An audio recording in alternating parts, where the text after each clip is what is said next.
नमस्कार, accounting word में आपका स्वागत है। कल हमने नेक्स्ट वीडियो पे देखा था कि परचेस का जो एंट्री होता है, मतलब जो परचेस का प्रकार होता है, टाइप्स होता है, वो कल हम वीडियो में पूरा देखे थे। लेकिन आज हम इस वीडियो में जानेंगे कि टाइप्स ऑफ सेल, जो सेल्स का टाइप्स होता है वो कितने प्रकार का होता है और जो सेल का ग्रुप होता है वो कौन से ग्रुप में जाता है। तो आज हम यही सब इस वीडियो में देखेंगे। तो यहाँ पर आपको दिख रहा होगा types of sales. Types of sales आपको दिख रहा है, उसके साइड में इक्वल टू सेल्स अकाउंट। ये जितना भी नीचे जो सेल्स का टाइप्स है वो सभी का ग्रुप एक ही है। वो कौन सा है? सेल्स अकाउंट में। Sales exempt. सेल्स एग्जेम्प्ट का मतलब होता है आप कुछ भी परचेस करके लाते हो आप सामान, और आप वही स्टेट, जो खुद का स्टेट है और खुद के स्टेट में उस सामान को बेच देना। सेल्स का मतलब होता है बेचना, ठीक ना। तो आप खुद के स्टेट से सामान लेते हो और खुद के ही स्टेट में क्या कर देते हो, उसे बेच देते हो। तो ये आ जाता है सेल्स एग्जेम्प्ट में। इसमें आपको किसी भी प्रकार का टैक्स देना नहीं पड़ता, पूरा 0% रहता है, और जो खुद का ही स्टेट है, ठीक ना। मैं अभी आपको बताया था। Sales GST. सेल्स जीएसटी में आपका परसेंटेज लगता है जीएसटी में, ठीक है। आप खुद के स्टेट से सामान लेते हो और खुद के ही स्टेट में क्या कर देते हो, उसे बेच देते हो फ्रॉम सेल्फ स्टेट, ठीक है ना। और जब आप सामान को बेचते हो तो आपको उस सामान में जीएसटी पे करना पड़ता है। किसको? गवर्नमेंट को, ना कि आप जो जिसे सामान बेच रहे हो उसे, ठीक है ना। ये ध्यान में रखना। आप जब भी क्या करते हो, जीएसटी अलग से निकालना पड़ता है, उसके लिए अकाउंटेंट अलग से रहता है। और जो अकाउंटेंट का कोर्स है आप मेरे इस वीडियो में देख रहे हो, ठीक है ना। तो यहाँ पर जितना भी आपको दिख रहा है आपको तुरंत फट से एक कॉपी ले लेना है, उसमें आपको पूरा चीज़ नोट करते जाना है, ठीक। तो इसमें आप जो सामान बेचोगे उसमें जीएसटी कितना रहेगा? 5%, 12%, 18%।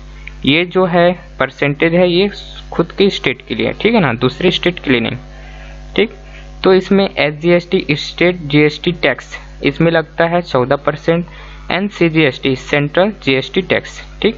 तो इसमें 14%, दोनों डिवाइडेड रहता है, ठीक है ना। तो इसमें आपको ये पे करना होता है। अब तीसरे में आ जाते हैं सेल्स इंटर स्टेट एग्जेम्प्ट। आप कुछ भी चीज आप सामान लेते हो, ठीक है, आप दूसरे स्टेट में उसको क्या कर देते हो, सेल्स कर देते हो, बेच देते हो। तो इसमें क्या रहता है, आपको कुछ भी टैक्स पे नहीं करना पड़ता है गवर्नमेंट को। सेल्स इंटर स्टेट, ठीक। आप दूसरे स्टेट्स में आप सामान को बेचोगे तो इसमें रहता है कि आपको क्या पे नहीं करना पड़ता है, गवर्नमेंट को जीएसटी पे नहीं करना पड़ता है, ठीक है ना। और सेल्स आईजीएसटी में आ जाता है टैक्स। इसमें आप सामान को दूसरे स्टेट में क्या करोगे, बेचोगे, तो उसमें आपको क्या पे करना पड़ेगा, जीएसटी। और जीएसटी ओनली दूसरे स्टेट के लिए है 28%, ठीक है ना, इसे याद रखना। आप दूसरे स्टेट में सामान को बेचोगे तो आपको ओनली एक ही बार क्या करना पड़ता है, 28%। आप कोई भी सामान, कुछ भी सामान हो, आपको 28% ही आपको क्या करना पड़ता है, जीएसटी पे करना पड़ता है, जो सेल्स फ्रॉम अदर स्टेट, ठीक ना। इसका मतलब मैं बता दिया हूँ कि आप दूसरे स्टेट में क्या करोगे, सामान को बेचोगे तो आपको ये लगता है, ठीक। समझ में आया? तो ठीक। और ये जितना भी sales exempt, sales GST, sales interstate exempt, sales IGST, इसका मतलब होता है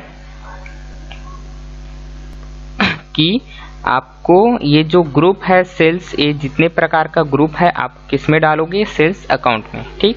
इसे आप बिल्कुल ध्यान में रखना। शॉप टाइप, जो शॉप का ओनर रहता है वो 2 प्रकार का क्या लेता है, जीएसटी पे करने वाला, ठीक है ना। आप रेगुलर स्कीम में हो, और आप अगर आपका जो टर्नओवर है दुकान का, आप पूरे 1 साल में, 1 ईयर में आप क्या करते हो, 40 लाख से ऊपर यदि आप सामान को लेते हो और परचेस करते हो 40 लाख रुपए का 1 ईयर के लिए, तो आपको क्या करना पड़ता है, आपको रेगुलर स्कीम में रखा जाता है। और अगर आप 40 लाख से नीचे अगर आप सामान को परचेस करते हो और सामान को बेचते हो 40 लाख से नीचे, ऊपर नहीं 40 लाख से नीचे, तो आपको क्या करना पड़ता है, कंपोजिशन स्कीम में रखना है, ठीक है ना। और इसका जो रेगुलर स्कीम का जो मंथली जीएसटी आपको गवर्नमेंट को पे करना होता है वो 1 मंथ के अंदर रहता है। और अगर आप कंपोजिशन स्कीम में जीएसटी लिए हो तो आपको क्या करना पड़ता है, 3 मंथ्स 3 महीने के अंदर आपको क्या करना पड़ता है, जीएसटी गवर्नमेंट को पे करना पड़ता है। इसे आपको ध्यान में रखना है। और मैं जितना भी शब्द, जितने भी वर्ड्स आपको इस जीएसटी के बारे में बता रहा हूँ, आपको पूरा ध्यान में रखना है, जिससे आप, अगर हम लोग नेक्स्ट वीडियो में जीएसटी का पूरा एंट्री करेंगे टैली सॉफ्टवेयर में, तो आपको ये सभी चीज़ आपको ध्यान में रखना है, ठीक है। तो इसीलिए मैं आपको बार बार नहीं बताऊंगा, इसलिए मैं आपको बार बार बोल रहा हूँ कि आप इसका पूरा नोट्स बनाइए। यहाँ पास मैंने आपको परचेस का भी जो बताया हूँ और सेल्स का भी, ये आपको पूरा कॉपी में नोट करना है। और सॉफ्ट टाइप आपको कौन कौन से आप जीएसटी ले सकते हो, लेते हो तो, ठीक है।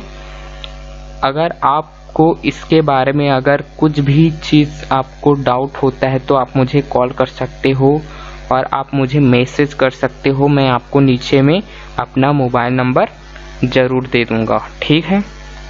तो नेक्स्ट वीडियो में हम लोग आगे बढ़ेंगे, टैली में एंट्रीज कैसा होता है, ठीक है ना। और हम लोग, और मैं एक स्कीम चला रहा हूँ, ठीक है ना, जिसमें 1 मंथ के अंदर हम लोग पूरा क्या करेंगे, only 30 days we can learn a Tally softwares, okay. तो हम लोग 30 दिन के अंदर जो पूरा टैली है उसका पूरा बेसिक जानकारी हम लोग सीखेंगे, ठीक है। तो 30 दिनों के अंदर मात्र आपको पूरा टैली सिखाऊंगा। और ये जो वीडियो है आपको पूरा देखना है, और आप नए आए हो तो मेरे इस चैनल को सब्सक्राइब आपको करना है, ठीक है ना। तभी आपको जो टैली सॉफ्टवेयर है, अगर आप टैली में आगे जाके वर्क करोगे तो आपको ये जो है ये वीडियो आपके लिए बहुत ही यूज़फुल होने वाला है। तो आप जल्दी से जल्दी मेरे चैनल को सब्सक्राइब, लाइक और शेयर ज़रूर कर दीजिए। अगर कोई आपका दोस्त, आपका कोई फ्रेंडली रिश्तेदार अगर आप टैली सीखना चाहता है तो इस वीडियो को आप उसे सेंड कर दीजिए, ठीक है। तो धन्यवाद, वंदे मातरम। और 30 डेज, ओनली 30 डेज, ये भूलना मत, क्योंकि हम ये जो स्कीम चला रहे हैं 30 days only we can learn Tally software.